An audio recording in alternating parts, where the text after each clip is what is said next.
welcome back to Talkers on the Wall. We got another audio only featuring me, Smitty, and my dog, who's probably going to be making weird noises in the background. She just gargled a bunch of food, and now she just can't help but burp all the time.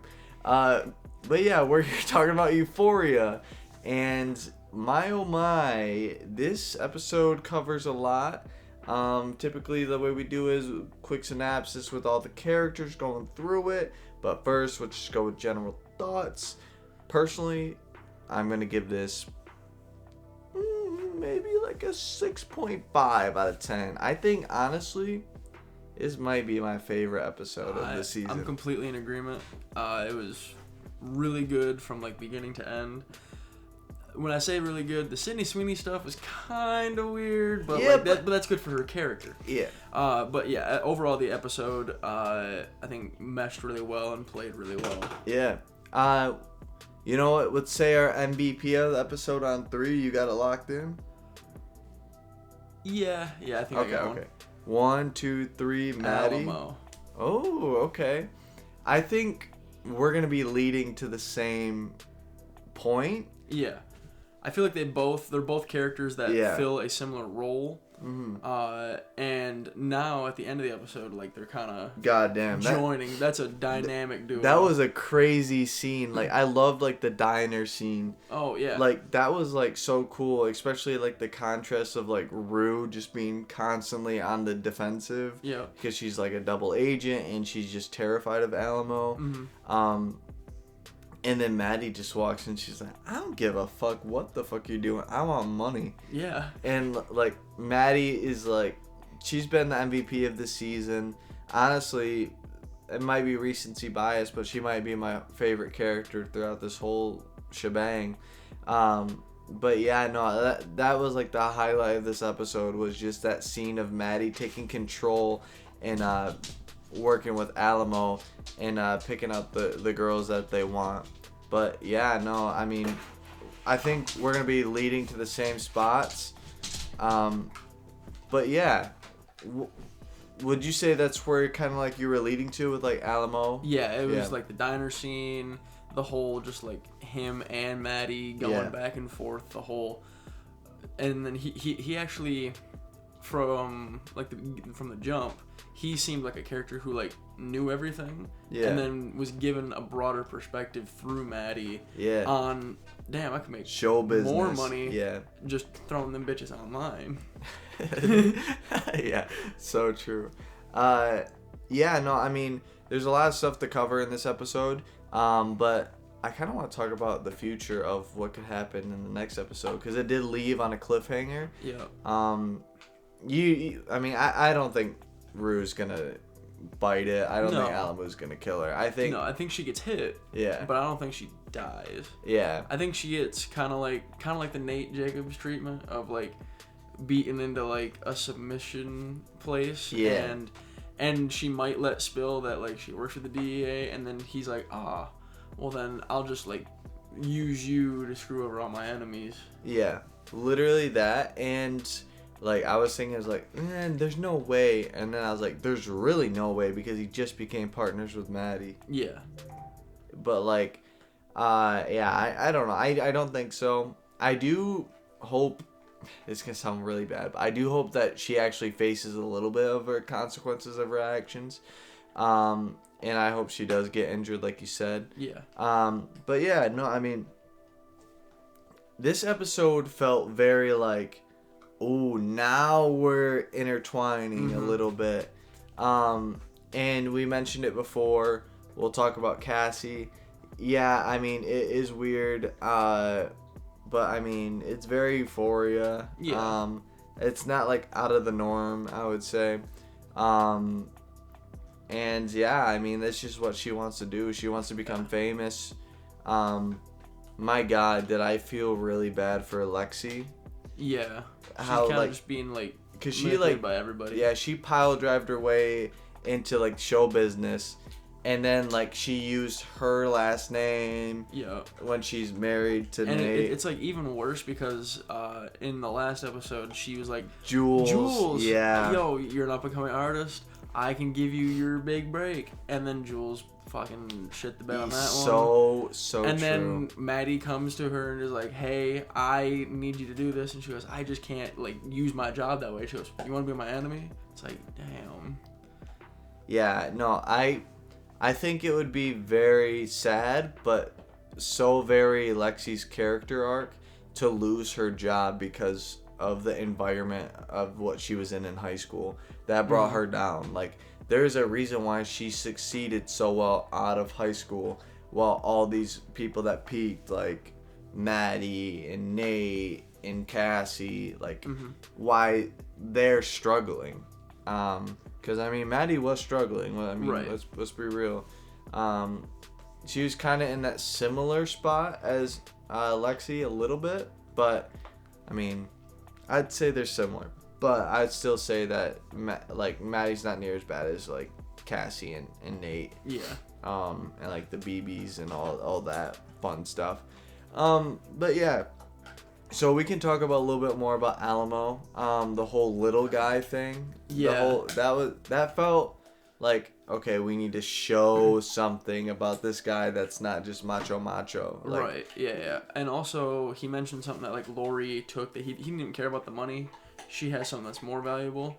And I think that was, like, him letting his, like, insecurities show. Yeah. And he's like, and I don't know what Lori has that he, like, deems so important, but I feel like it's something that, like, he's worried about it getting out because it might make his image bad. Mm-hmm. So he's just trying to put on that, like, real tough guy. For sure. He's definitely overcompensating.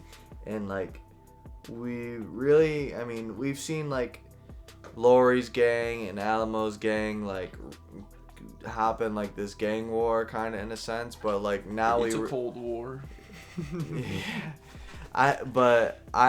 You can really see it start to weigh on him now. Like, he's lashing out in, like, an insecure way, which we didn't really get to see before. But yeah, no, I mean, Alamo's been great. Bishop's been great. Yep. I'm happy. I said I was stale from this last episode. This was the right direction. We took a little bit focus, like, away from, like, the whole, like, club itself and focus on the characters that actually mattered. Right. And I think not only did they do that, but literally, like, Maddy and Alamo did that when they picked out the two. Yeah. So it's like, now we're going to only focus about you. Like, not about, like, the strippers lying to each other, like, setting up Rue in a sense. Right. I'm sure that stuff will still happen, but just at a much smaller scale. But yeah, no, I mean, I thought that it was a really good episode. I was pretty happy all around. We can talk about Nate. I mean, poor guy is, like, in the torture simulator. I thought it was gonna be like they're done fully beating on him. Like, Cassie's making money, sending him money, and then he was just a little late with that payment. And bro got a finger taken, and the toe re-ripped off. Dude, yeah. I watched it in my car on my lunch break, and I was just like, the whole time just gripping the steering wheel, like, oh my god, stop. Yeah. I was like, oh my god. Imagine receiving the money in your account to pay off the people your debt, yeah. And they're like, we don't care, and they just chop your ring finger off. Also, I was going over in my head a little bit. I think they're using Nate losing appendages as more of a metaphor, with him losing his toe. That's, like, crucial for balance. So he lost the balance in his marriage from being, like, head honcho, and now he switched to Cassie. And I think he lost his ring since finger. They took the ring finger, it's gonna be the end of his marriage. Interesting. Yeah, no, I could definitely see that. And which, I know we've been saying it for a couple episodes. That might be the last straw for Nate. I don't know. Are you saying, like, maybe we could still have Bad Nate come back? Yeah, that brother just might be defeated. Yeah, we could just see the end of his character, and he could just end it. Yeah. Yeah, I mean, yeah, I'm $1 million in debt. Wife left you. I mean, maybe you'd get the money that from, like, out of the divorce. Yeah, But then you're starting from scratch with fingers taped on. So true. Yeah, and I mean, I think it makes sense too because Jacob Elordi has kind of like not even like promoted this. Like, it's been kind of like publicly known. It's like the world's worst secret that Zendaya and Jacob Elordi don't really fuck with the show anymore. They're just on to bigger things, and cool for them. So I could see both of their characters being taken out. I could see Nate ending it. I really could. Yeah, I mean, they're definitely leading to a point where it might be the only option for him. Yeah, no, I mean, either that or he either kills himself or just gets murked. Yeah, no, I mean, I don't know. I think it'd be cool. It'd be a sad way to go out, especially from like how impactful he was in a toxic way season 1, season 2, and now he's just kind of like this punching bag for the plot. Yeah. But I don't know. I mean, it's leading in like believable ways. I don't know. I would kind of like to see him like take another leap and like get like a standard job. Yeah, we just see Nate working at Burger King. Yeah, like it would be like comedically funny and even more humiliating for that type of character. Yeah. Like, I don't know. Like, at what point like does Nate do something, or does he literally just sit there and just wait for the money to come in and just be a cripple and just mentally just be out of it? I don't know. And it'll be interesting to see. Yeah. And I think the last person is Jules, which she got like a little bit. I felt like that scene was so forced too, with her and Rue. Yeah. It's like, you want to kiss me? But do you want to kiss me? Yeah, but do you want to kiss me? And like, I don't know. And then the whole thing with her guy.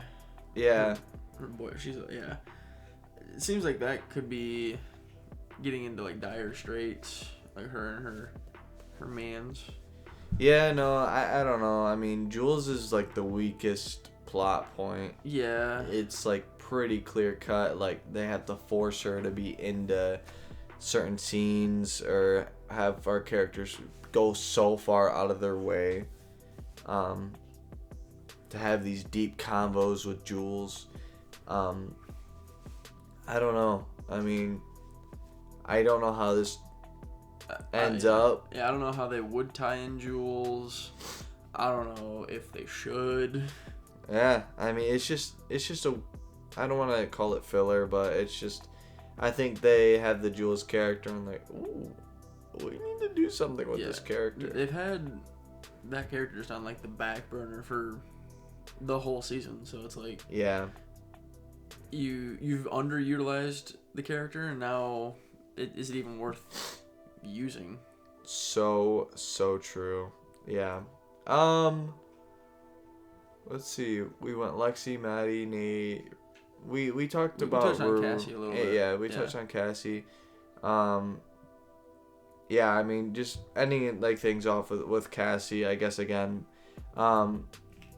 She's just a big focal part on the season. It's like shouldn't be shocking to you what Euphoria is gonna do. I mean, you saw the scenes, like carousel scene in season 1. You saw Kat doing these types of things in high school, by the way. It's just like not shocking, but it's like, how are they gonna do it? It's like, and what does it lead to? But I don't know. Is there anything else you want to say?